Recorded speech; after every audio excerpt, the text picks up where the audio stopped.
إياك نعبد وإياك نستعين اهدنا الصراط المستقيم صراط الذين أنعمت عليهم غير المغضوب عليهم ولا الضالين.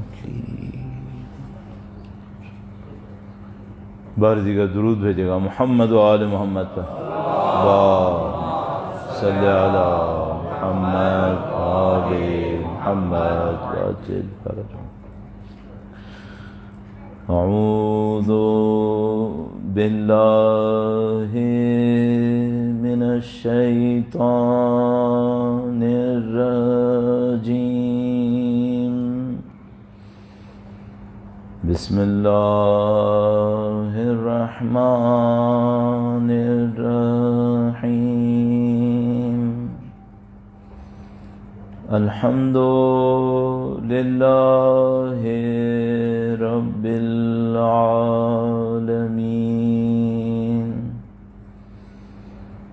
والصلاة والسلام على سید الانبیاء والمرسلین حبیب الہ العالمین ابی القاسم محمد صلی علی محمد وعجل فرجه وعلى آله الطيبين الطاهرين سيما بقية الله في الأراضين. قال الله تعالى في كتابه الكريم بسم الله الرحمن الرحيم. أم حسبت أن أصحاب الكهف والرقيم كانوا من آياتنا عجبا. درود بھیجے گا محمد و آل محمد پر. صلی علی محمد و آل محمد عجل فرجهم. پروردگار عالم کا انتہائی احسان ہے، انتہائی لطف و کرم. خدا تعالیٰ نے ہمیں وہ نعمتیں بھی دی ہیں جن کا تعلق ہماری مادی دنیا سے، وہ نعمتیں بھی لطف فرمائی ہیں جن کا تعلق ہماری اخروی زندگی سے. کچھ نعمتیں خدا تعالیٰ کی ایسی ہیں جس میں کافر، مسلمان، فاسق، فاجر، مومن، متقی کوئی قید نہیں ہے، سب کو ملتی. سورج چمک رہا ہے، ہوا چل رہی ہے، لوگوں کے پیٹ بھرے جا رہے ہیں، زندگیاں گزر رہی ہیں. اس میں کوئی تمیز نہیں ہے، کوئی تفریق نہیں ہے. کافر بھی اس سے فائدہ اٹھا رہا ہے. دنیا اسی میں مگن ہو جاتی ہے کہ یہ رزق ہے. یہ نہیں سوچتے کہ جو خدا تعالی خود ابدی اور ازلی ہے، وہ فانی کو رزق کیوں کہے گا؟ وہ خود خدا ابدی ازلی ہے. ہمیں کیا فانی رزق دے کے خوش ہوگا؟ ہمیں بھی تو چاہے گا کہ وہ ابدی رزق دے. یہ جو میں نے چیزیں آپ کے سامنے نام لی، ان میں سے کس کو بقا حاصل ہے؟ اس کا مطلب یہ ہے کہ ہمارے پاس جو رزق آ رہا ہے اس میں کچھ چیزیں ایسی ہیں جو فانی دنیا کا رزق ہے، اور کچھ چیزیں یقیناً ایسی ہونی چاہیے جو باقی دنیا کا رزق ہوگا. وہ کہاں سے ملا؟ وہ کب ملا؟ اور اس کے اوپر اصل میں شکر دونوں پہ واجب ہے، لیکن اصل شکر جو انسان کے اندر احساس ہونا چاہیے وہ ان چیزوں کے اوپر ہے جس میں اصل میں باقی رہنا ہے. ان سب میں تو فنا ہونا. اگر میں اپنے اعضاء و جوارح کے مکمل ہونے کے اوپر خدا کا شکر بجا رہا ہوں، بہت اچھی بات ہے. یہ اعضاء و جوارح میری دنیا کی زندگی میں میری آسانیوں کے لیے ہیں، ان کے ذریعے سے میں خدا کی بندگی کروں، اطاعت کروں، اس پہ خدا کا شکر بجا لاؤں، یہ ضروری ہے. لیکن سوال یہ ہے کہ یہ جو اعضاء و جوارح دنیا میں میری ضرورت تھی 50 60 سال 70 سال اس سے زیادہ یا اس سے کم، کیا اس کے مقابلے میں آخرت میں میری یہ ضرورت نہیں ہوگی؟ جو مجھے دنیا میں آنکھیں چاہیے آخرت میں نہیں چاہیے. تو جن لوگوں کو یہاں پہ آنکھیں ملی ہیں اسی اسٹینڈرڈ پر ان کو وہاں آنکھیں ملنے والی ہیں کیا؟ نہیں. خدا تعالیٰ نے قرآن کریم میں ارشاد فرمایا کہ جب ایک کسی کو اٹھایا جائے گا تو وہ کہے گا ربی لما حشرتنی اعمی وقد کنت بصیرا، اے خدا تو نے مجھے کیوں اندھا اٹھایا جبکہ میں اس دنیا کے اندر تو آنکھوں والا تھا. تو خدا تعالیٰ اس سے فرمائے گا کہ ہم نے جو لب لباب بنے گا وہ یہ کہ ہم نے اس دنیا کے اندر جو اعضاء و جوارح دیے ہیں ان کا اس کے علاوہ جو ظاہری مقصد ہے، مثلا میں ان آنکھوں سے دنیا کی چیزوں کو دیکھتا ہوں، یہ آنکھیں مجھے یہاں ملی ہیں دنیا کی چیزیں دیکھنے کے لیے، ادھر جو آنکھیں ملیں گی وہ یہی ہو ہی نہیں سکتی کیونکہ یہ تو دنیا کو دیکھنے کے لیے تھی، وہاں تو دنیا ہے ہی نہیں، پھر وہاں کچھ اور ہے.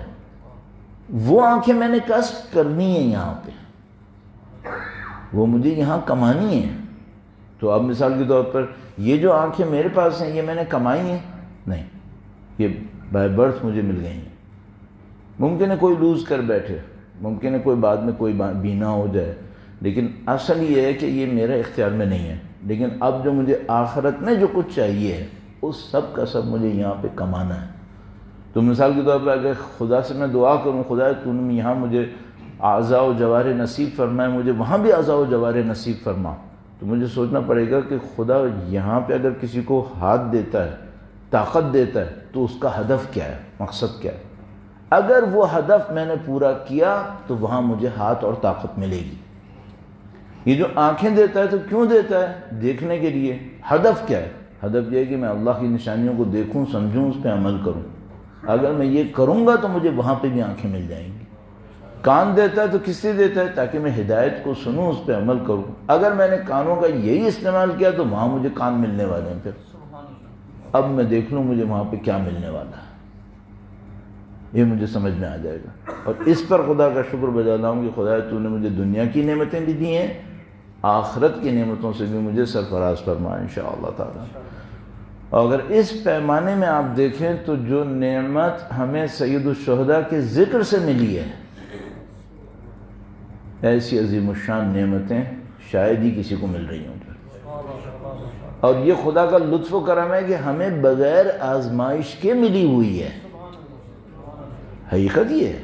ہم میں سے اکثر وہ لوگ ہیں کہ جن کو پیدائشی طور پر یہ نعمت ملی ہوئی ہے. اس کے اوپر تو ہمیں خدا کا پتہ نہیں کتنا شکر بجا لانا پڑے گا کہ خدا تو نے ہمیں ان ماؤں کی گودوں میں قرار دیا جو یا حسین کر رہی تھیں. اللہ کا کرم. خدا تو نے ان گھروں میں قرار دیا جہاں پہلے سے سید الشہداء کا نام تھا. اور اب بس خدا سے دعا ہے خدا مرتے دم تک ہمیں اور قیامت تک ہماری تمام نسلوں کو اسی گھرانے کا غلام قرار فرما، انہی کا چاہنے والا قرار فرما، ان کا ذکر کرنے والا قرار فرما، ان کی حمایت کرنے والا قرار فرما، ان کی نصرت اور اس کی راہ میں شہادت نصیب فرما. تمام دعاؤں کی قبولیت کے لیے وقت کے امام کے حضور ان کی جد امجد کی تسلیت پیش کرنے کے لیے ظہور میں تعجیل کے لیے درود بھیجے محمد و آل محمد پر. صلی علی محمد آل محمد عجل فرجهم. یہ عمل جو ابھی ہم نے انجام دیا اس کو ہم کہتے ہیں شکر، اور یہ ہوا شکر لفظی. یہ ہم نے جو شکر انجام دیا خدا کا، خدا تیرا شکر تو نے ہمیں نعمت دی، اس کو ہم کہتے ہیں شکر لفظی. اچھا یہ کہ ہم نے کچھ منٹس تک آپ کی خدمت میں عرائض پیش کیے اور آپ نے اس پر فکر بھی اپنی استعمال کی تو یہ شکر فکری بھی ہو گیا.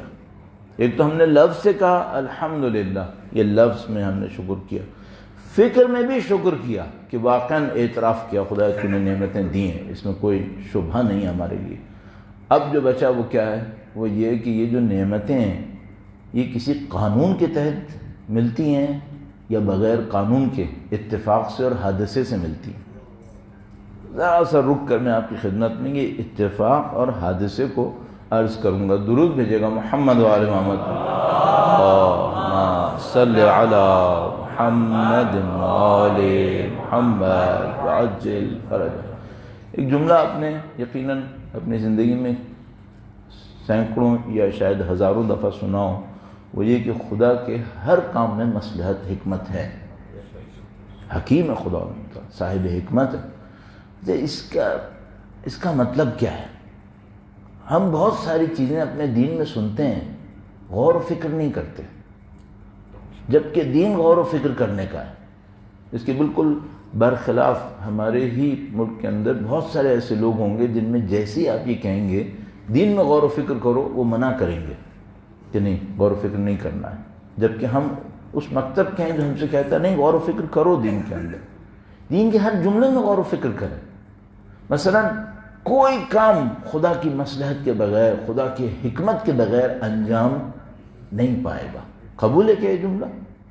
قبول ہے؟ اچھا، میں بھی جب آ رہا تھا تو روڈ کے کنارے پتھر پڑے ہوئے تھے، کسی نے آج تک گنے کہ پتھر کتنے ہیں یہ؟ نہیں۔ خدا کے علم میں ہے یا نہیں ہے؟ ایک کنکر اضافی ہو سکتا ہے یہاں پہ؟ اس پہ یقین ہے؟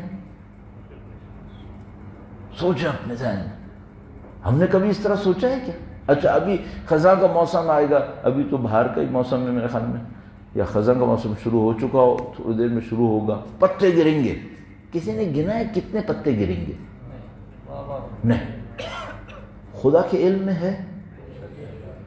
کوئی ایک درخت کا پتا، کتنے پتے دنیا میں گریں گے خزاں میں؟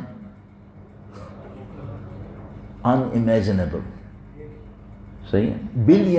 بلینز انٹو بلینز، کیونکہ ہمیں نہیں معلوم دنیا میں درخت کتنے ہیں، پھر ہر درخت کے اوپر کتنے پتے ہیں، ہمیں کیا معلوم ان میں سے کتنے گریں گے کتنے نہیں گریں گے؟ کچھ پتے سدا بہار ہوتے ہیں، کچھ پتے گر جاتے ہیں، نئے نکلتے ہیں، ہمیں کیا معلوم؟ بلینز انٹو بلینز پتہ نہیں کتنے، صحیح ہے؟ ان میں سے کوئی ایک پتا بھی خدا کے حکم کے بغیر گرے گا؟ اس کا مطلب کیا ہے؟ زمین پہ ایک پتا پڑا ہے نا، اس میں بھی ایک مصلحت ہے خدا، اس میں بھی ایک حکمت ہے، صحیح ہے؟ قبول ہے کہ یہ جملہ ہے؟ نہیں قبول۔ تیسری بات، آسمان میں پرندے کتنے ہوں گے؟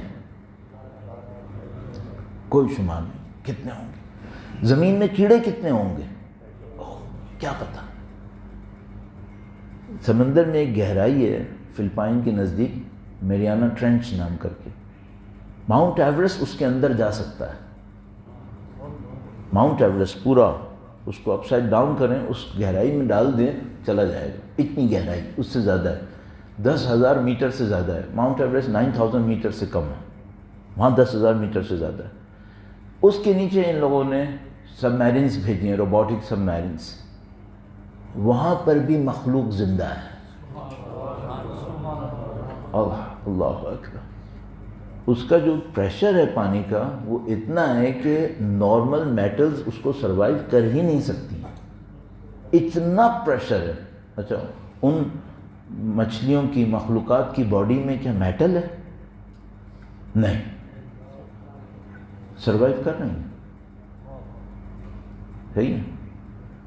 ان مچھلیوں، ان پرندوں میں کتنی مچھلیاں پر مارتی ہوں گی اپنے آپ کو تیرانے کے لیے، چلنے کے لیے؟ کتنے ہیں کیا پتا؟ ایک مچھلی بغیر خدا کے ارادے کے مار سکتی ہے؟ نہیں۔ ہم نے یہ باتیں اپنی زندگی میں کیوں نہیں سوچی؟ پھر ہم خدا سے کہتے ہیں خدا یہ کیوں ہوا؟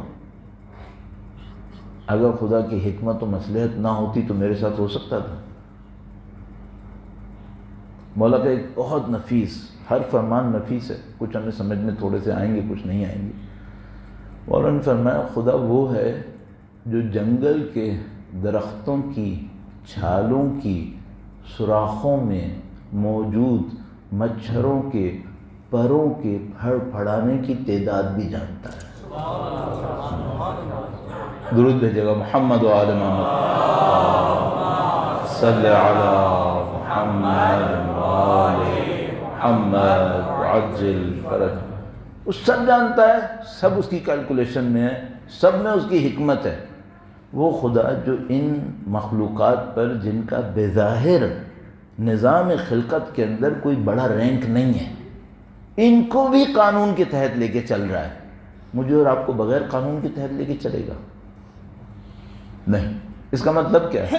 اس کا مطلب اگر میں اور آپ بہت گہرائی میں جانے کی کوشش کریں تو بس ذرا ذرا سے اوپر سے ہی رہتے ہوئے، وہی کہ مثلا ابھی میں اوپر یہاں پہ آ رہا تھا مسجد میں تو ایک سلوپ تھا، صحیح ہے، یہ سلوپ پہ میں چلتا ہوا اوپر آ گیا، اگر میں یہاں لڑکھڑا جاتا، خدا کے حکم سے تھا یا بغیر خدا کے حکم کے تھا؟ خدا کے حکم سے تھا۔ اس میں بھی کوئی حکمت ہوگی؟ ہوگی۔ ذرا غور سے دیکھیں اپنی زندگی کو کہ خدا کی حکمتیں کیسے پھیلی ہوئی ہیں۔ بس ایک آخری بات اور عرض کرتا ہوں اس سلسلے میں، اللہ کے نبی حضرت موسیٰ علیہ السلام مصر سے نکلے، فلسطین میں آئے، کنعان کہتے تھے، کنعان سے اپنے بیوی بچوں کو لے کر واپس مصر کی طرف جا رہے تھے۔ راستے میں اندھیرا بھی تھا، گویا سردی بھی تھی، راستہ نہیں مل پایا۔ اللہ کے نبی نے اپنے اہل خانہ سے کہا کہ یہاں پہ رکو، دور سے مجھے ایک آگ نظر آ رہی ہے اور میں کچھ لے کر آتا ہوں، شاید کوئی انگارہ لے کر آؤں جس سے تم لوگ تپش کر لو، راستہ بھی پتہ چل جائے وہاں سے۔ اللہ کے نبی حضرت موسیٰ علیہ السلام وہاں تشریف لائے اور کلام ہوا، خدا نے کہا کہ میں تمہارا خدا ہوں جس نے تمہیں یہاں بلایا ہے، رب۔ اور یہاں پر ایک جملہ ارشاد فرمایا اللہ نے۔ اچھا، حضرت موسیٰ علیہ السلام کن حالات میں مصر سے نکلے تھے؟ وہ ایک آدمی تھا، اس نے مدد کے لیے بلایا، حضرت موسیٰ نے دشمن کو مکہ مارا اور مر گیا۔ پھر اگلے دن وہی مدد کے لیے بلاتا ہے، حضرت موسیٰ نے اس کی مدد کرنا چاہیے تو وہ سمجھا مجھے مکہ ماریں گے، تو چلا پڑا کہ تم تو فساد کرنا چاہتے ہو، تو معاملہ خراب ہو گیا۔ پھر حضرت موسیٰ وہاں سے چلے، حضرت موسیٰ علیہ السلام کس طرح راستے میں پہنچے تھے، کیسے حضرت اب نبی تک پہنچے تھے۔ وہ کنواں تھا جہاں پہ کچھ لوگ پانی بھر رہے تھے، پھر وہ بچیاں آئیں، انہوں نے کہا باپ ہمارا بلا رہا ہے تمہیں، چلے گئے ان کے پاس، تو کہ انہوں نے کہا تم 10 سال رکنا یا 8 سال رکنا تمہاری مرضی۔ یہ سب کچھ ہوا ہے، صحیح۔ واپس آتے ہوئے حضرت موسیٰ علیہ السلام نے کون سا راستہ لیا تھا، کیسے راستہ بھٹک گئے، یہ ہوا وہ ہوا، سب کچھ ہوا۔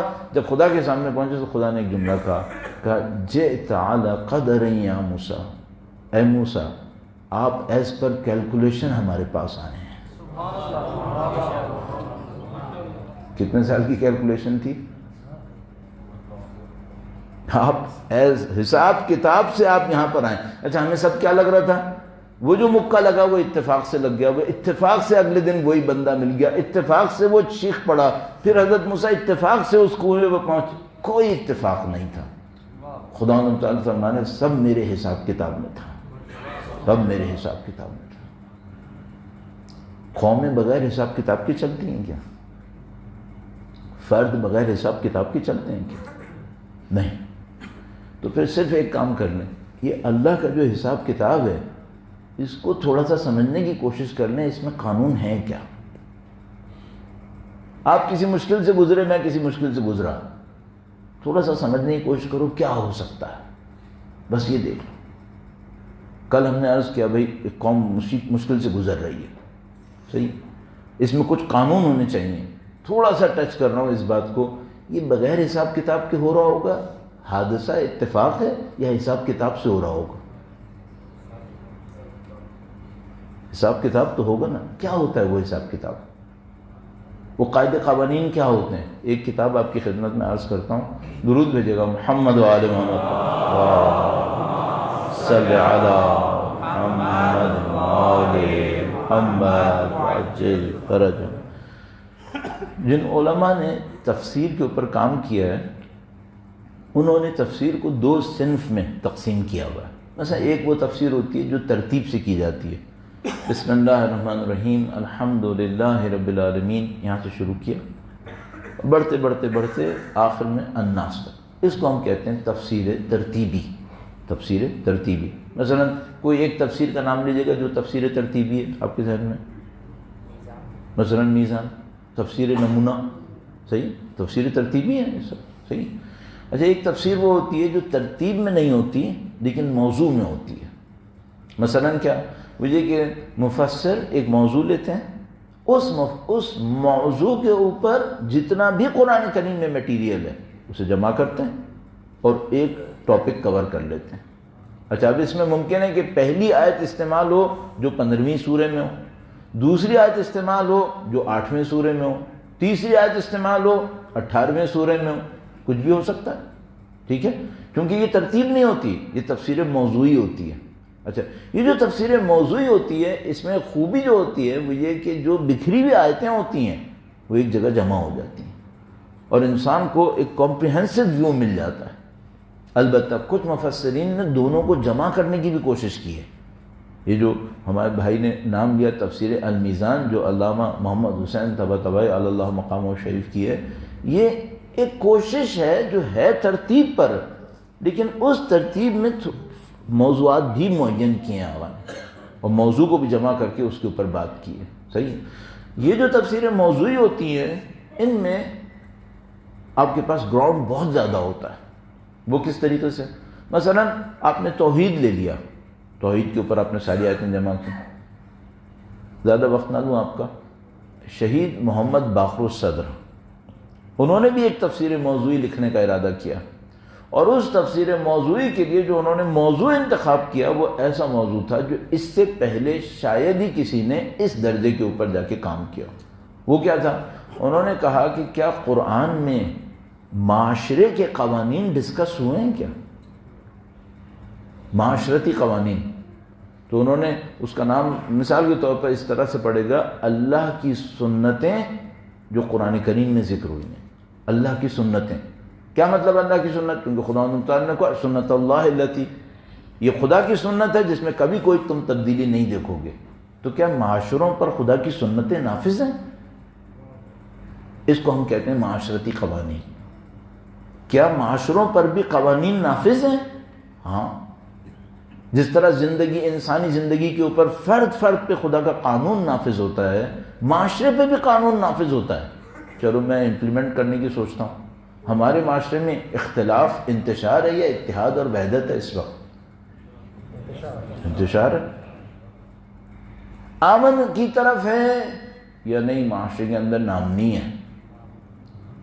بہتری کی طرف ہے، کچھ سال پہلے کے مقابلے میں تو نامنی کافی زیادہ ہو گئی تھی، ابھی بہتری کی طرف ہے۔ ٹھیک ہے، تھوڑا سا اور کریٹیکل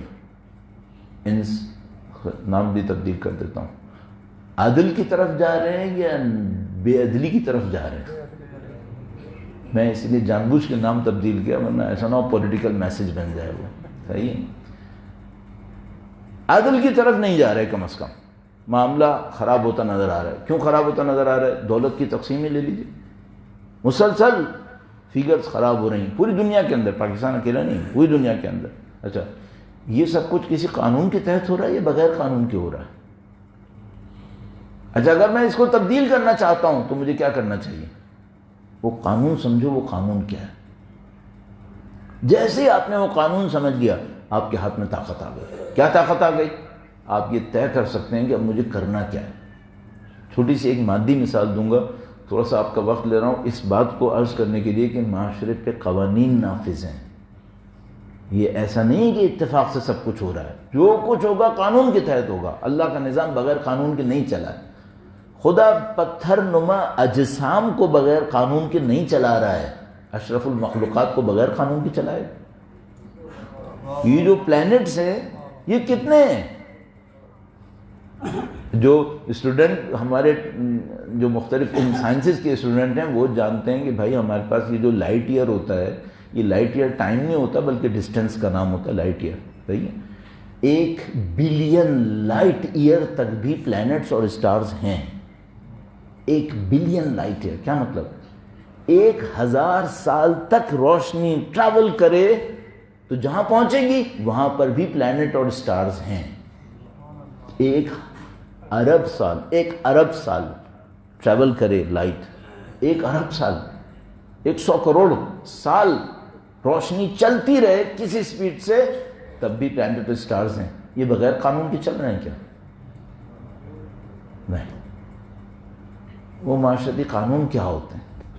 اگر وہ پتہ چل جائے نا، بڑی طاقت ہے ہمارے پاس۔ پھر میں ایک قانون آپ کی خدمت میں صرف عرض کرتا ہوں، درود بھیجیے گا محمد و آل محمد، صلی علی محمد و آل محمد وعجل فرجهم۔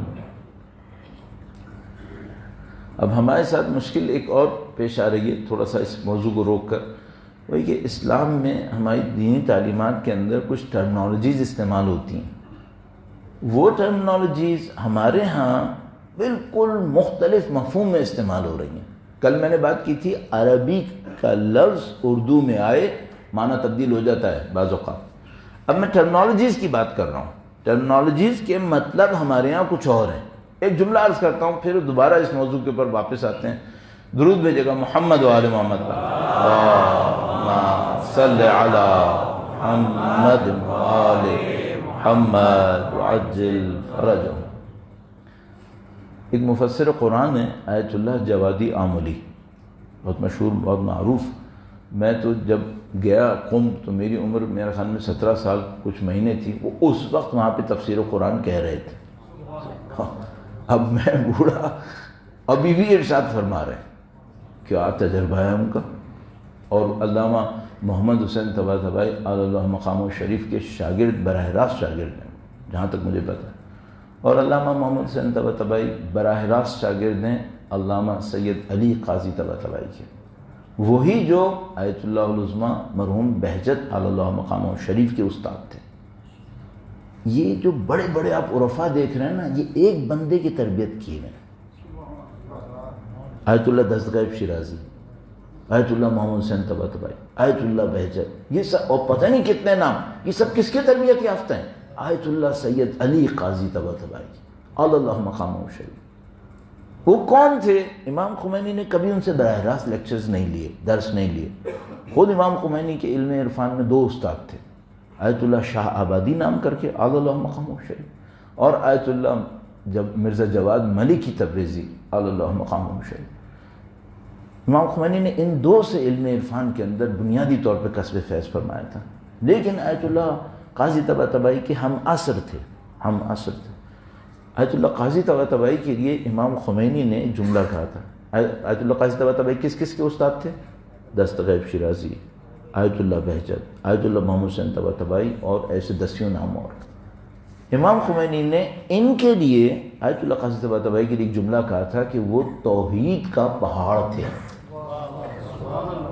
توحید کا پہاڑ تھے، کوہ از توحید بھی. بڑا مقام ہے ان سب کا. اور میں نے دیکھا کہ ان لوگوں کا ذکر بھی انسان کو کچھ نہ کچھ دے دیتا ہے. انہوں نے اہل بیت کی شاگردی میں زندگیاں گزاری، تو ان لوگوں کا ذکر بھی ہمیں کچھ دے گا. ان سب کے ارواح کی بلندی کے لیے درود بھیجیں. محمد و آل محمد صلی علی محمد محمد عجل فرجہم. ایک اور تجویز آپ کی خدمت میں، مشورہ، روزانہ ایک سورہ فاتحہ پڑھا کریں اپنے مرحومین کے لیے. ان میں ان عرفاء کو شامل کریں، ان میں ان عرفاء کو شامل کریں. شاید آپ کی فاتحہ آپ کے مرحومین کو ان عرفاء سے عالم ارواح میں کنیکٹ کروا دے گی. یہ کروا سکتی ہے آپ کو بھی اور آپ کے مرحومین کو بھی. درود بھیجیں. محمد و آل محمد صلی علی محمد آل محمد عجل فرجہم. اب بہرحال اس میں اور مزید ہم عرض نہ کریں. آیت اللہ جوادی آملی ایک جملہ ارشاد فرما رہے تھے ایک دفعہ. انہوں نے کہا کہ یہ جو گھرانے ہیں ہمارے ہاں، مثلا ایک فیملی ایک گھر میں رہ رہی ہے. اب تو ظاہر ہے وہ ہمارے یہاں جوائنٹ فیملیز کا سسٹم تقریباً کولیپس کر ہی گیا ہے. لیکن بہرحال ابھی اللہ کا شکر ہے ایک فیملی کا تو کانسیپٹ ابھی باقی ہے. جن ملکوں نے اس کو بھی کھو دیا ہے وہ مصیبتوں میں پڑے ہوئے ہیں، صحیح معنی میں مصیبتوں میں پڑے ہوئے ہیں جنہوں نے یہ تصور بھی کھو دیا. تو بچائیے گا کہ کہیں یہ اینٹ بھی ہاتھ سے نہ نکل جائے. دیوار تو گر گئی ہے، اینٹیں رہ گئی ہیں، شاید دوبارہ کھڑی ہو جائیں کبھی. یہ اینٹ ہماری فیملی جو ہے نا، یہ فیملی اکائی ہے، یونٹ ہے ہمارا، یہ کولیپس نہ کرے ورنہ بہت مشکل ہے پھر ہمارے لیے. تو انہوں نے کہا کہ یہ جو گھر ہوتے ہیں جن میں ایک فیملی رہ رہی ہوتی ہے، آپ کو شاید پتہ ہوگا عراق وغیرہ میں، ایران میں بھی فیملیز کے قبرستان ہوتے تھے. ابھی بھی آپ جب جائیں گے وادی السلام تو آپ نے دیکھا ہوگا نا، ایک فیملی کا قبرستان ہے، بیسمنٹ میں جائیں، نیچے قبریں بنی ہوئی ہیں. تو انہوں نے کہا کہ یہ جو بعض ہمارے گھر ہیں یہ گھر نہیں ہیں، یہ ان خاندانوں کے قبرستان ہیں. گھر تو ہے دیکھنے میں گھر ہے یا نہیں ہے؟ بالکل گھر ہے، بول کے بہت بڑا گھر ہے، شاید 4 کنال پر ہو، 5 کنال پہ ہو، بڑے بڑے گھر ہیں۔ تو انہوں نے کہا نہیں، یہ گھر نہیں ہے، یہ خاندانی قبرستان ہے۔ کیوں بھائی قبرستان کیوں ہوگا؟ کیونکہ یہاں زندہ نہیں رہ رہے، یہاں مردے رہ رہے، مردے رہ رہے ہیں یہاں پہ، زندہ نہیں رہ رہے۔ کیوں؟ اللہ کی بندگی نہیں کرتا تو وہ مردہ ہوتا ہے۔ تو یہ گھر ہے یا قبرستان ہے؟ کہ اگر اللہ کی بندگی نہیں کر رہے تو گھر نہیں ہے، قبرستان ہے ایکچولی، قبرستان بن گئی ہے۔ اچھا اب اگلا سوال، کیا معاشرے بھی قبرستان بنتے ہیں؟ بھائی جب ایک گھر اللہ کی بندگی نہ کرے تو وہ خاندان کا قبرستان ہوتا ہے، اگر ایک معاشرہ اللہ کی بندگی نہ کرے تو کیا ہوتا ہے پھر؟ وہ پورا معاشرہ، پوری سوسائٹی کا قبرستان ہوتا ہے۔ یہ قبرستان کا کیا مطلب ہے؟ میت کا مطلب کیا ہے؟ کیونکہ ہم قوانین سے بات کرتے ہوئے آئے تھے نا، اب ہم آگے اس کے اوپر، میت کسے کہتے ہیں؟ ہم لوگ کیا ایک میت ہوتی ہے، ایک اللہ کے دین نے میت کہی ہے، دونوں کا فرق عرض کرنے کی کوشش کروں گا۔ درود بھیجے گا محمد و آل محمد پر، صلی علی محمد و آل محمد وعجل فرجہم۔ ہمارے بعض محاورے ہماری زبان کے بہت اچھے ہیں۔ مثلا کبھی آپ نے ماں باپ سے، بزرگوں سے ایک سخت محاورہ سنا ہوگا کہ اس نے یہ بھی نہیں کیا، کیا مر گیا تھا؟ سنا ہے نہیں؟ یہ بھی نہیں کیا، مر گیا تھا کیا؟ کیا مطلب؟ وہ کہتے ہیں بھائی جو مر جاتا ہے تو وہ یہ نہیں کرتا ہے، لیکن زندہ ہوتا ہے تو کرتا ہے، پھر زندہ ہوتا ہے تو کرتا ہے۔ مثلا ایک آدمی میرے سامنے تڑپ رہا ہے اور میں زندہ ہوں، تو مجھے اس کی مدد کرنی چاہیے نہیں کرنی چاہیے؟ اچھا میں نہ کروں تو پھر میں مردہ ہوں۔ محاورہ بھی صحیح ہے نا، قرآن بھی یہی کہہ رہا ہے، قرآن کریم بھی یہی ارشاد فرماتا ہے۔ وہ کیا؟ وہ یہ کہ بھائی بعض جگہوں کے اوپر کچھ لوگوں کو اپنی زندگی کا اثر دکھانا چاہیے، اگر وہ نہ دکھائیں اس کا مطلب کیا ہے؟ یہ مردہ ہے۔ مردہ ہے تو مطلب کیا ہے؟ بھائی مردہ کا مطلب یہ ہے کہ نہ اس میں کوئی اچیومنٹ ہے اب، اور نہ اس کے اندر کوئی مین فنکشن ہے۔ لیکن ہم تو دیکھتے ہیں چلتا ہے، پھرتا ہے، دوڑتا ہے، بولتا ہے، کماتا ہے، گھر بناتا ہے، بلڈنگز کھڑی کر رہا ہے، تو خدا کہتے ہیں میرے حساب میں مردہ ہے۔ امپائر اسٹیٹ بنا لے، میرے حساب میں مردہ ہے یہ خدا کے نزدیک مردہ ہے یہ۔ صحیح ہے؟ تو کچھ ہمارا محاورہ بھی فٹ ہو رہا ہے اردو کا کہ بھئی کیا مر گئے تھے؟ ہاں تو ہم کس کو کہہ رہے ہیں مر گئے تھے؟ کہ بھئی تمہیں ایک کام کرنا چاہیے تھا، تم نے اگر وہ ڈیوٹی پوری نہیں کی تو اس کا مطلب ایکویلنٹ یہی ہے کہ تم مر گئے تھے۔ پھر قرآن کریم ارشاد فرماتا ہے کہ ہاں کچھ لوگ مر جاتے ہیں۔ اب دونوں باتوں کو ملا لیتے ہیں، قانون اور یہ میت کا معاملہ۔ صحیح ہے؟ اب میں ایک روایت سے آپ کی خدمت میں دونوں کو لانے کی کوشش کرتا ہوں۔ درود بھیجے گا محمد و آل محمد پر، صلی علی محمد و آل محمد وعجل فرجہ۔ مردہ انسان کسی مظلوم کی مظلومیت پہ ریاکشن دکھائے گا؟ نہیں۔ مردہ معاشرہ؟ نہیں۔ پاکستانی معاشرہ؟ اس کا مطلب ہے مرا ہوا ہے۔ کیوں؟ میں کوشچن نہیں کر رہا کہ ہاں میں ایکسیپٹ کر رہا ہوں، ہاں کئی جگہ پہ زندہ ہے لیکن بہت ساری جگہوں پہ مرا ہوا ہے۔ کیوں مرا ہے یہ؟ روایت فرمائے من ترک انکار المنکر بقلبہ ولسانہ فہو میت۔ جو کسی برائی کا دل اور زبان سے انکار نہ کرے تو وہ میت ہے، مر گیا، یہ مر گیا، ختم ہو گیا معاملہ اس کا۔ صحیح ہے؟ اچھا اب جب کہ یہ مر گیا تو یہ کوئی فنکشن کرے گا، پازیٹیو فنکشن؟ نہیں۔ بلڈنگز شاید بنا لے، میں دوبارہ کہوں گا، بلڈنگز بنا لے، یہ کر لے، وہ کر لے، کما لے، بینک بیلنس یہ کر لے، شہرتیں بنائے، پوسٹوں پہ جائے، سارے کام کرے، اللہ کی دین کے حساب سے میت ہے۔ جب میت ہے اس کا مطلب ہے یہ کچھ نہیں کرے گا۔ اب وہ جو اللہ کے نظام میں کرنا چاہیے وہ یہ نہیں کرے گا۔ اچھا کہاں سے شروع ہوا تھا؟ اس نے ایک برائی دیکھی تھی، اس برائی پہ جو اس کو ریاکشن دینا چاہیے تھا وہ اس نے نہیں دیا ہے۔ اب جب کہ یہ ریئیکشن نہیں دیا تو باقی کیا ہوا؟ باقی تو صرف ایک ڈومینو ایفیکٹ ہے، باقی تو صرف ایک چین ریئیکشن ہے۔ وہ چین ریئیکشن کیا ہے؟ وہ چین ریئیکشن ہے کہ اس نے ایک برائی دیکھی، اس پہ اثر نہیں دیا، اس کے دل پہ ایک مردگی آئی، ایک مردنی آ گئی اس کے دل پہ، مرنے کی طرف گیا۔ پھر ایک مشکل آئی، پھر ریئیکشن نہیں دکھایا، وہ موت اور قوی ہو گئی، یہاں تک کہ یہ بندہ ہو گیا میت۔ اب جب کہ یہ میت ہوگا تو کیا ہوگا؟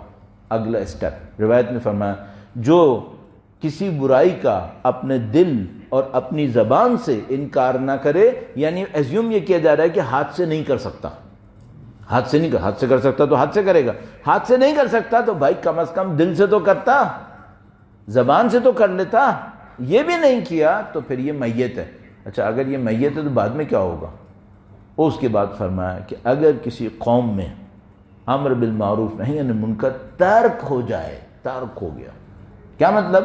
یعنی اب میت کا ایڈوانس اسٹیج آ گیا، تو خداوند متعال فرما رہا ہے لَيُسَلِّطَنَّ عَلَيْهِمْ أَشْرَارَهُمْ، ان کے بروں کو ان کے اوپر حکومت دلائے گا، ان کے بروں کو ان کے اوپر حاکم کرے گا۔ کیا مطلب؟ یہ ان کے ارادوں پہ چلیں گے، یہ بروں کے ارادوں پہ چلیں گے۔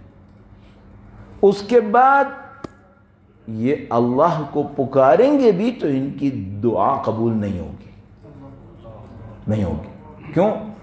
میت کی آواز پہ ندا نہیں آتی، زندوں کی آواز پہ ندا آتی ہے، زندوں کی ندا پہ آئے گی آواز۔ صحیح ہے؟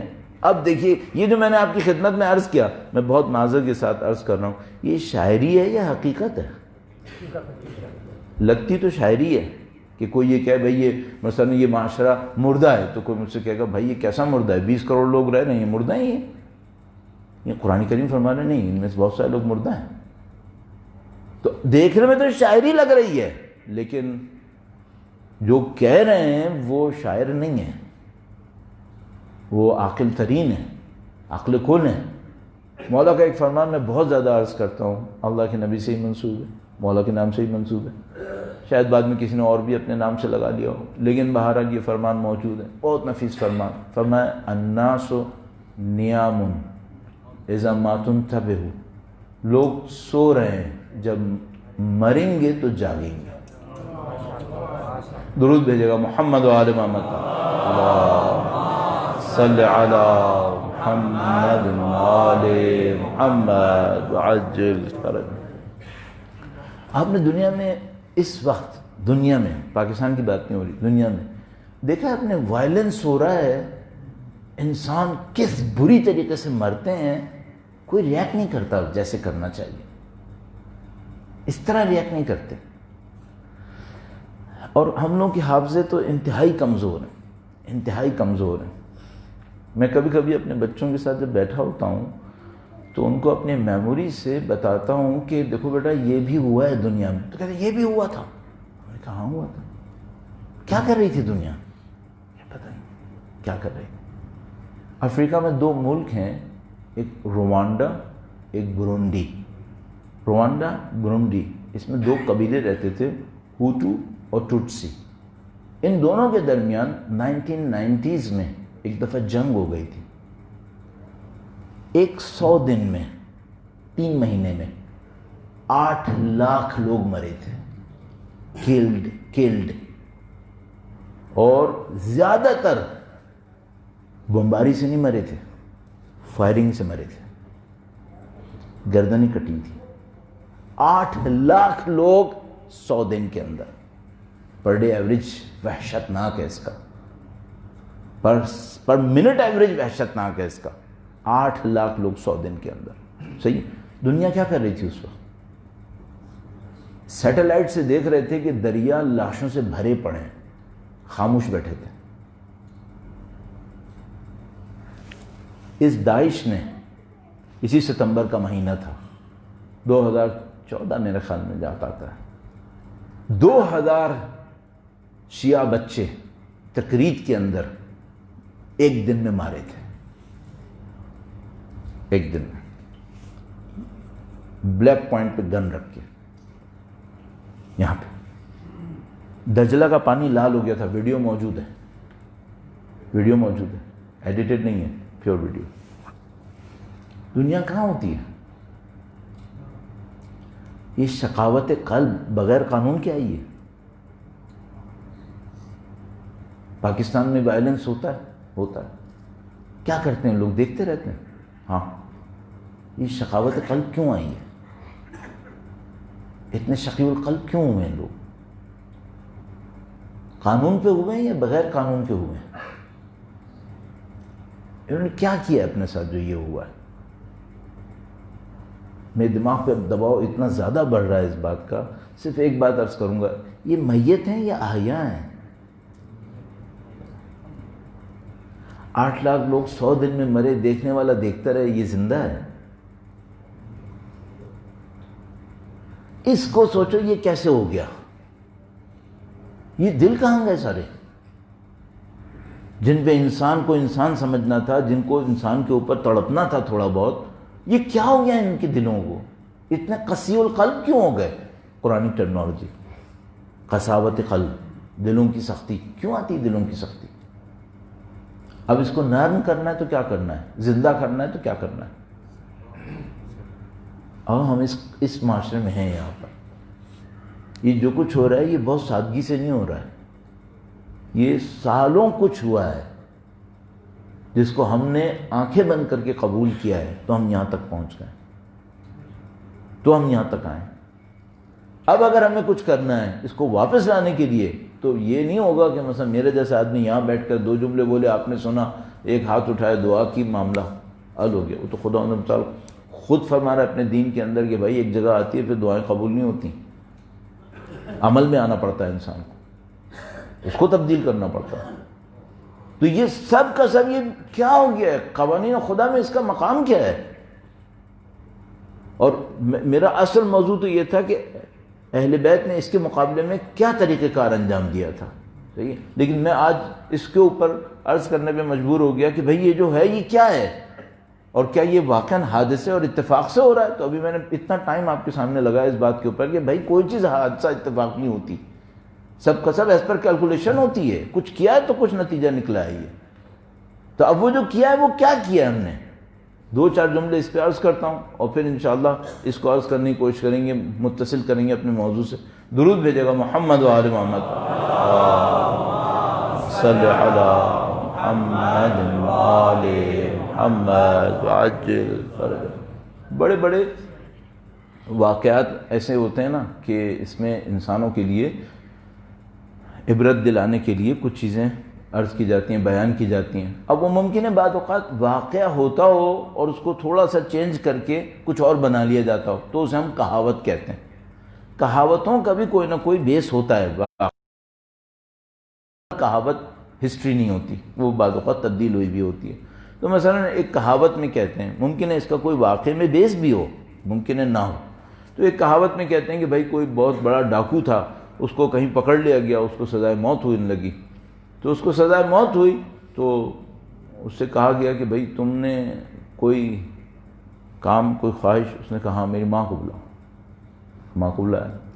معذرت کے ساتھ تھوڑا سا سخت جملہ عرض کر رہا ہوں وہاں پہ اس کہاوت کے اندر. تو کہتے ہیں کہ اس نے اپنی ماں سے کہا کہ تمہاری زبان دکھاؤ. اس نے زبان دکھا، جس نے زبان پہ کاٹا زور سے. تو اس نے کہا تم نے میری زبان پہ کیوں کاٹا؟ ڈاکے تو نے ڈالے، چوریاں تو نے کی، بندے تو نے مارے، سزا تجھے ہوئی، قاضی نے دی، میرا کیا قصور یہاں پہ؟ تو نے میری زبان پہ کیوں کاٹا؟ کہنے لگا جس دن میں پہلے دن چوری کر کے لایا تھا نا، تو خاموش رہی تھی. اگر تو اس دن مجھے ڈانٹ لیتی نا تو میں ڈاکو نہیں بنتا. اصل کہانی یہ ہے. شروع جب ہوتا ہے نا معاملہ، ہمیں نہیں پتا ہوتا، اس وقت ہم مگن ہوتے ہیں. ہمیں نہیں پتا ہوتا یہ بات 25 سال بعد کہاں پہنچے، 40 سال بعد یہ بات کہاں پہنچنے والی، یہ اس دنیا میں نہیں آخرت میں کہاں پہنچنے والی، ہمیں کچھ نہیں پتا ہوتا.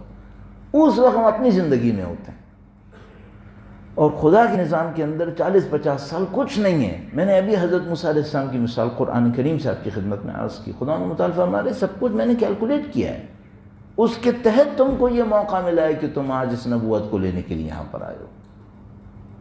تو عزیزان محترم، یہ جو ہم یہاں پر پہنچے ہیں، خداوند متعال اس کا دین فرماتا ہے تم نے امر بالمعروف نہی عن المنکر ترک کیا ہے. کچھ برائیاں دیکھی ہیں جن پہ نہ ہاتھ سے کچھ کیا، نہ زبان سے کچھ کیا، نہ حتی دل میں تم کو برا لگا. بہت معذرت کے ساتھ ایک جملہ عرض کروں گا، بہت تکلیف دہ تو ہو سکتا ہے، لیکن خیر اس سے پہلے بھی کون سا میں نے آپ کو سکھ پہنچایا جو اب تکلیف کاؤنٹ کروں میں، لیکن سوچنے کے لیے عرض کر رہا ہوں. درود بھیجے گا محمد و آل محمد، صلی علی محمد و آل محمد عجل فرج. کہیں میں بیٹھا تھا تو وہاں پہ کسی بندے نے مجھے بتایا کہ میں نے کوشش کر رہا ہوں کہ اتنا نہ کلیئر ہو کہ وہ سنے تو سمجھ جائے، ایسا نہ ہو سمجھ جائے. تو اس نے مجھے بتایا کہ مثلا میں نے ایک بلڈنگ بنائی اور وہ زمین جو تھی وہ تھی جس پہ گورنمنٹ کے حساب سے بلڈنگ نہیں بننی تھی. تو مجھے پتا تھا کہ نہیں بننی ہے اور مجھے پتا تھا کہ یہ گرنی ہے، لیکن میں نے پھر بھی بنائی. کیوں بنائی؟ کہ مجھے کمپنسیشن ملے گا اور میں زیادہ لوں گا. صحیح، اس زمین کے بدلے بھی لوں گا، اس کی بلڈنگ کے بدلے بھی لوں گا جو انتہائی سب اسٹینڈرڈ بن رہی تھی، لیکن اس کے بدلے میں اصلی بلڈنگ لے لوں گا. سارے کھانچے بنائے ہوئے تھے. صحیح. پھر اس نے مجھے فخر سے بتایا کہ میں نے اتنا پیسہ لگایا تھا اور باٹم لائن میں نے یہ جو گھر دیکھ رہے ہو نا، یہ اچھا سا گھر، یہ میں نے اس ساری کارروائی سے بنایا ہے. صحیح. اور وہ فخریہ بتا رہا تھا مجھے، فخریہ بتا رہا تھا. اچھا، میں اپنے ذہن میں سوچا تھا کہ یہ مجھ سے کیا ایکسپیکٹ کر رہا ہے کہ میں اس کی ہوشیاری کی تعریف کروں، ہے نا؟ یہی ہوا نا. اچھا، بہت معذرت کے ساتھ آپ سے کہوں گا، اس سوسائٹی میں کیا یہ نہیں ہو رہا؟ ہو رہا. اور آپ اور میں کبھی یہ کہتے ہیں کہ تم نے غلط کیا تھا، پھر آپ کیا ایکسپیکٹ کر رہے ہیں اس سوسائٹی میں کیا ہونا چاہیے؟ ہم اپنی مکاریاں دوسروں کو اپنی ہوشیاریاں بنا کر بتاتے ہیں اور وہ بھی اپریشیٹ کرتا ہے کہ تم نے بہت تم عقل مند، بہت تیز آدمی ہو. صحیح ہے. اس حرام خوری کو ہم اپنی ہوشیاری سمجھتے ہیں اور جس کو جہاں موقع ملے گا وہ کرے گا. اس کے بعد ہم توقع کرتے ہیں معاشرے میں عدل پھیلے گا. کیا گمان خام ہے؟ کتنی را تھنکنگ ہے یہ. تم بو رہے ہو کیکر اور سوچ رہے ہو اس سے سیب نکلے گا. کیسے نکلے گا؟ جو ہم نے بویا ہے وہ کاٹیں گے ہم. یہ ہم نے بویا ہے. ہم نے کیا بویا ہے؟ ہم نے مکاری کا بیج بویا ہے. نعوذ باللہ تعالی حرام کھانے کو ہم ہوشیاری سمجھتے ہیں. کیوں؟ کوئی بھی شخص دنیا کی دوڑ میں پیچھے نہیں بیٹھنا چاہتا. ہر شخص چاہتا ہے اس دوڑ کے اندر میں آگے نکل جاؤں، چاہے مجھے گردنیں کاٹنی پڑے، چاہے مجھے قرآن پہ جھوٹ بولنے پڑے، چاہے مجھے کچھ بھی کرنا پڑے، اس دوڑ میں مجھے جیتنا ہے. تو تم جب دنیا کی دوڑ میں جیتنے اتنے مر رہے ہو تو پھر تمہاری دنیا بھی نہیں بچے گی اور آخرت تو ویسے ہی جائے گی. کیا سوچا ہے تم نے؟ تو اب میں کیا کروں؟ تو دنیا سے دوڑ سے نکالو بھی تو صحیح باہر اپنے آپ کو. اگر دنیا کی دوڑ میں دوڑنا ہے تو پھر بھول جاؤ اپنا دین، پھر نہیں بچنے والا پھر. اور اس دوڑ میں کوئی بھی بے وقوف بننے کو تیار نہیں ہے. سب عقل مند ہیں، سب ہوشیار ہیں، سب کے سب بہت زیادہ مکاری کرنے کے بعد اپنے آپ کو سمجھتے ہیں ہم کامیاب ہیں. تو پھر شکوہ کس بات کا ہے؟ پھر جب گردنیں کٹتی ہیں تو چلاتے کیوں ہو؟ دنیا کی دوڑ کا نتیجہ یہی ہے. پہلے دن سے یہ باتیں طے ہوئی ہوئی ہیں کہ جب کوئی قوم دنیا کی دوڑ کے اندر بھاگے گی تو اس کو ظلم سہنے پڑیں گے، وہ ذلیل ہوگی. پھر اس میں کوئی ڈاؤٹ نہیں ہے. ایک مثال آپ کی خدمت میں عرض کر دیتا ہوں قوانین الہیہ سے، دعا کے اندر ریفلیکٹ ہوا ہوا ہے. درود بھیجے گا محمد و آل محمد.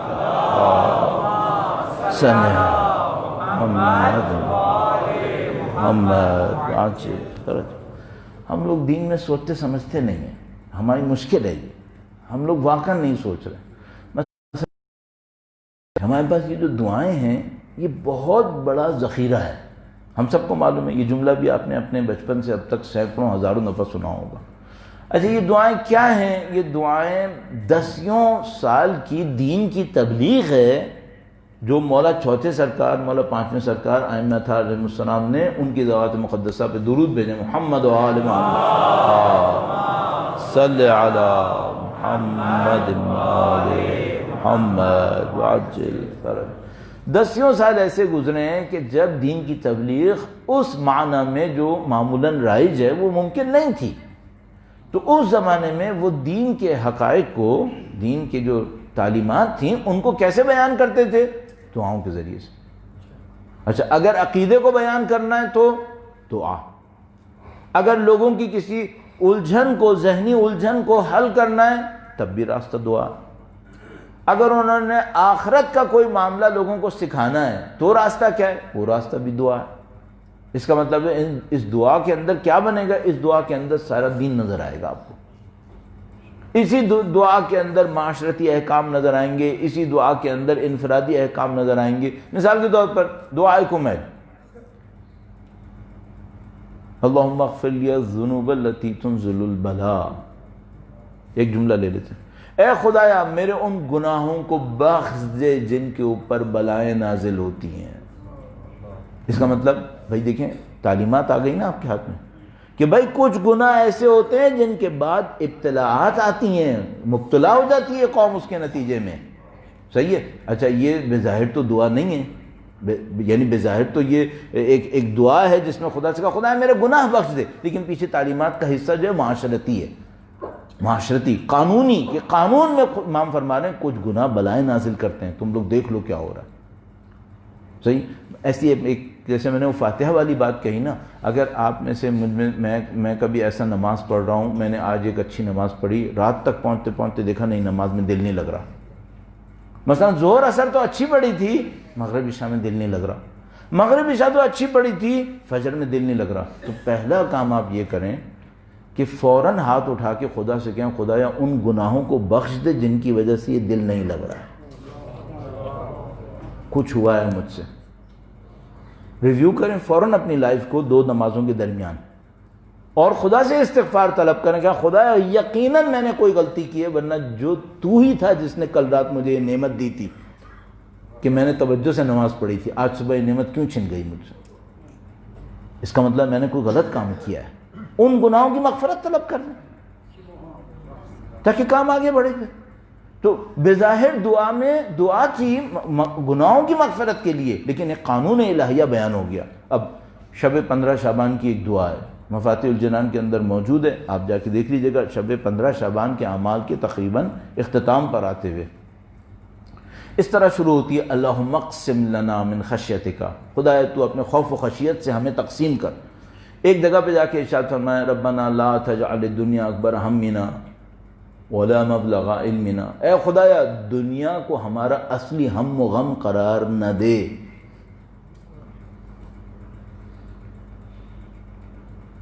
دنیا کو ہمارا اصلی ہم و غم قرار نہ دے، ولا مبلغ علمنا، اور نہ ہمارے علم کی انتہا ہماری دنیا ہو۔ ہمارے بچوں کی کیریئر کی انتہا کیا ہے؟ دنیا۔ ہم لوگوں کے اپنے کیریئرز کی انتہا کیا ہے؟ دنیا۔ کسی سے پوچھیں جو ریٹائر ہو چکا ہو تم نے دنیا میں کیا کیا، تو آپ کو بتائے گا اس نے دنیا کو بنانے کے لیے کیا کیا، تم نے زندگی میں کیا کیا ہے، تو بتائے گا میں یہ گھر بنا لیا، میں نے یہ کر لیا، میں نے یہ مبلغ علم کیا ہے؟ ربنا لا تجعل الدنیا اکبر ہمنا، خدایا دنیا کو ہمارا اصلی ہم و غم قرار نہ دے، ولا مبلغ علمنا، نہ ہمارے علم کی انتہائی وسعت دنیا کو قرار دے۔ اگلا جملہ کیا فرمایا؟ فرمایا ولا تسلط علینا من لا یرحمنا، خدایا ایسے لوگوں پہ ہم پہ غلبہ نہ دے جو ہم پہ رحم نہیں کرتے۔ اس کا مطلب کیا ہے؟ اگر دنیا ہم و غم بنے اور دنیا مبلغ علم بنے تو یقیناً ایسے لوگ آئیں گے تم پہ، حاکم ہوں گے جو تم پہ رحم نہیں کریں گے، رحم نہیں کریں گے۔ یہ کنیکشن ڈیولپ ہوا ہے، صحیح۔ اچھا، اب اگر مجھ سے کوئی یہ کہے مولانا اس پاکستان کے اندر ہمارے ساتھ یہ ناانصافی ہو رہی ہے، یہ ناانصافی، یہ ناانصافی، بالکل صحیح کہا، یہ ناانصافیاں ساری ہو رہی ہیں، یہ بتانا میں اور تم ذمہ دار ہیں یا نہیں ہیں؟ کیا خدا نے ہم پہ ظلم کر کے ہمیں یہ نصیب کر دیا؟ ہم نے کوئی ظلم نہیں کیا ہونا، ہو ہی نہیں سکتا تھا۔ 61 ہجرہ میں جب سید الشہداء شہید ہوئے، صحیح ہے، کیا اس قوم نے کوئی ظلم نہیں کیا تھا جس کے نتیجے میں یہ مشکل آئی ہے؟ 62 ہجرہ میں 63 ہجرہ میں مسجد نبوی کے اوپر یزید کے گھوڑے دوڑے، قوم نے کوئی ظلم نہیں کیا تھا جس کے نتیجے میں یہ ہوا تھا؟ سب کو معلوم ہے، نہیں کچھ ہوا ہوگا، نہیں ایسا ہو سکتا کہ نہیں ہوا۔ تو بھائی میں نے آپ کی خدمت میں ایک جسے کہتے ہیں نا ایک جھلک دی ہے کہ بھئی یہاں پہ یہ دیکھ لو کہ جو کچھ سامنے آپ کو نظر آ رہا ہے نا، اس کے پیچھے کچھ روٹس ہیں، اس کی کچھ جڑیں ہیں، اور وہ جڑیں کہاں پر ہیں؟ وہ ہیں دنیا پرستی کے اندر، وہاں پہ جڑیں لگی ہوئی ہیں۔ اور کچھ جڑیں ایسی ہیں جو ہم نے ظلم کیے ہیں کسی کے حق میں، نعوذ باللہ تعالی۔ اگر ہم نے کسی کے حق میں ظلم کیے ہیں، ہم نے دنیا پرستیاں کی ہیں، ان دنیا پرستیوں کے نتیجے میں معذرت کے ساتھ ذلتیں اٹھانی پڑیں گی۔ پھر اب اگر واقعاً عزت چاہیے تو کیا کرنا ہوگا؟ عزت کا قانون ہے، اس قانون کو پیچھے جانا ہوگا۔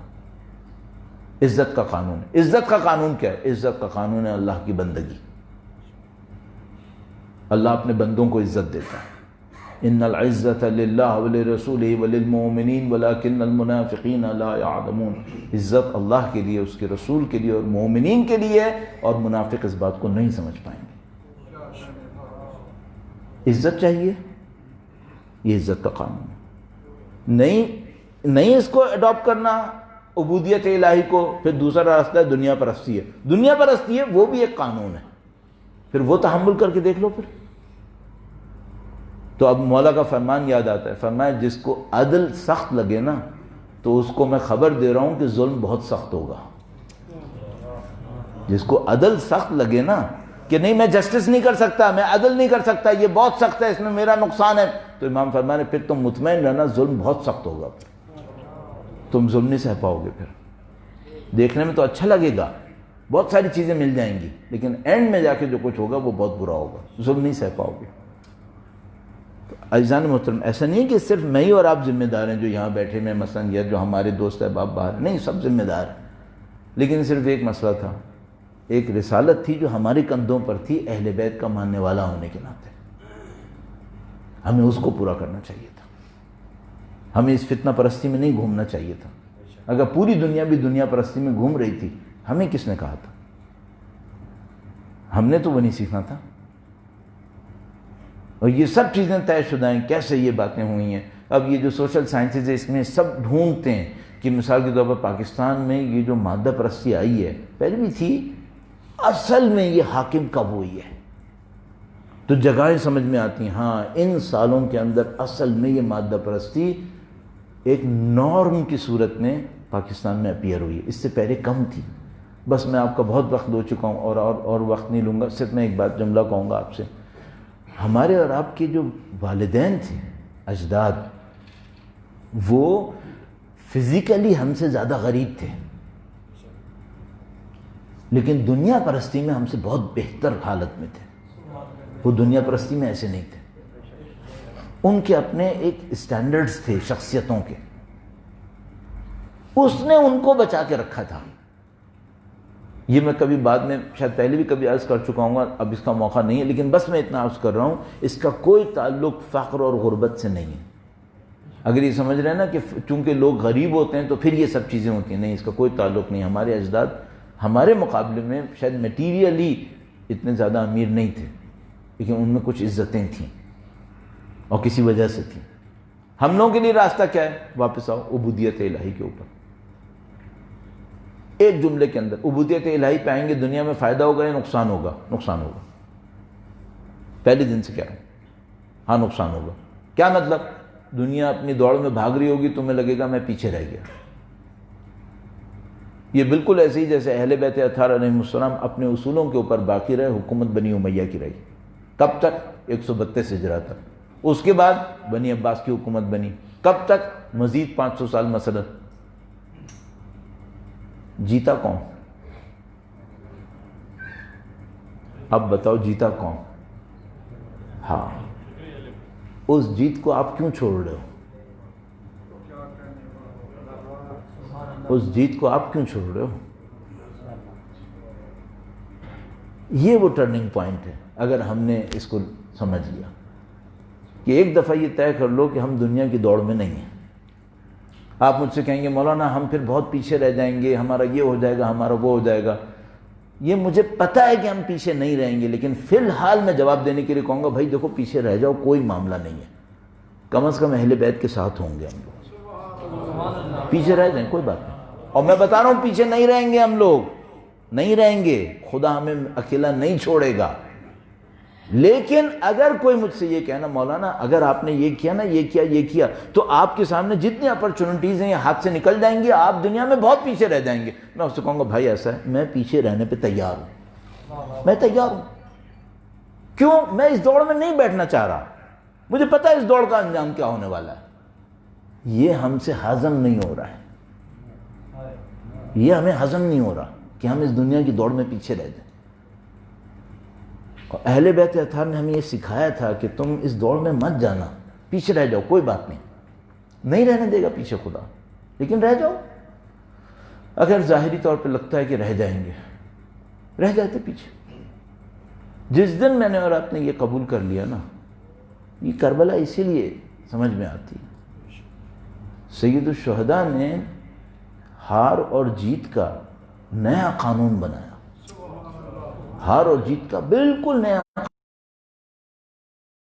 اس پولیٹیکل سائنسز میں ظاہر ہے آپ کو پاور پیٹرن اور یہ سب دیکھنا ہوتا ہے, کون جیتا کون ہارا ہے, اسٹریٹجک اسٹڈیز ہوتی ہیں اس کے اندر, صحیح ہے. تو جنگیں ہوتی ہیں, جنگوں میں ہار ہوتی ہے, جیت ہوتی ہے, سب کو معلوم ہے یہ سب ہوتا ہے. سید الشہداء نے ہار اور جیت کا ایک علیحدہ پیغام دیا ہے. قومیں کیسے جیتتی تھیں؟ قومیں جیتتی تھیں طاقت کے بلبوتے پہ, طاقت کے بلبوتے پہ. اگر کوئی شہید ہو گیا, مارا گیا, ظاہری طور پر اس کو کہتے ہیں بھئی یہ نہیں جیتا, یہ کہتے ہیں. اچھا قومیں کیسے جیتتی تھیں؟ طاقت کے بلبوتے پہ, لشکر بڑا ہو, فوج ہو, سپاہ ہو, یہ ہو وہ ہو, اس پہ. اگر کسی کے پاس وہ نہ ہو تو کیا سمجھا گیا؟ وہی کہ بھئی یہ نہیں جیت سکے گا, صحیح. تو قومیں جیتتی ہیں اس پر کہ بھئی اینڈ میں جا کر آپ کو شہرت مل جائے, آپ کے نام کا ڈنکا بجے. اچھا ظاہری طور پہ یہ نہ ہو تو کیسے نہیں بھئی یہ نہیں جیتا. اچھا اب سید الشہداء نے کہا کہ میں اس دنیا کے کسی بھی ایلیمنٹ کی بیس پہ جیت نہیں لوں گا, کوئی دنیا کا ایلیمنٹ نہیں ہوگا. انہوں نے فرمایا لشکر کی بیس پہ جیتنا تھا, نہیں ہے میرے پاس لشکر, صحیح. سامنے والے لشکر کو ہرا کے جیتنا تھا, نہیں ہرا ہے, وہ یزید کا لشکر کھڑا ہے. آپ کو ظاہری طور پہ شہرت ملے, عزت ملے, اسی وقت نہیں ملی, کوئی بات نہیں. اب مصائب کہ بھئی آپ کا لاشا بھی پامال ہونا ہے. سید الشہداء نے کہا یہ بھی ہو جائے. کوئی چیز سید الشہداء کے علم سے باہر تھی کیا؟ ایک ایک چیز پتا تھی. اللہ اکبر, اللہ اکبر, ایک ایک چیز پتا تھی.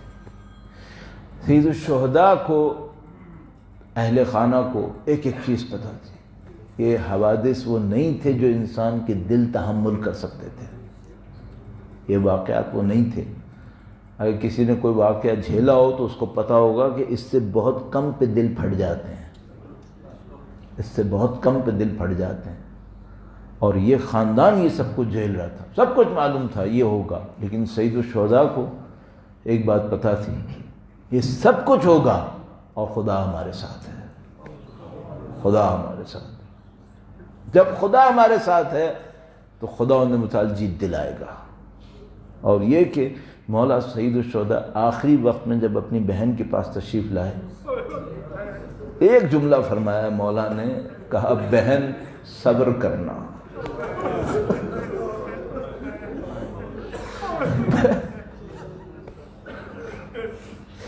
بعض اوقات جملہ تو بہت چھوٹا ہوتا ہے لیکن معنی میں بلاغت بہت زیادہ ہوتی ہے, بہت زیادہ ہوتی ہے. مولا کا جملہ بہت مختصر ہے, بہن صبر کرنا.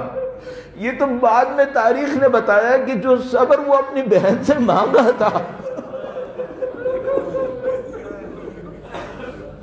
وہ صبر کتنا صبر تھا.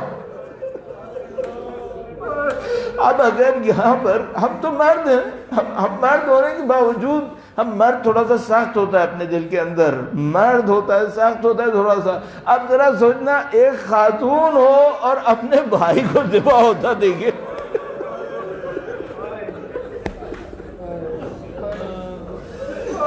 امام کہہ رہے ہیں بہن صبر کرنا, بہن صبر کرنا. اب مسائل شام غریبہ میں پڑے جاتے ہیں, لیکن اگر میں صرف ایک جملہ عرض کروں عزیزو, جب وہ ذوالجناح خیمے کے سامنے آیا ہے نا,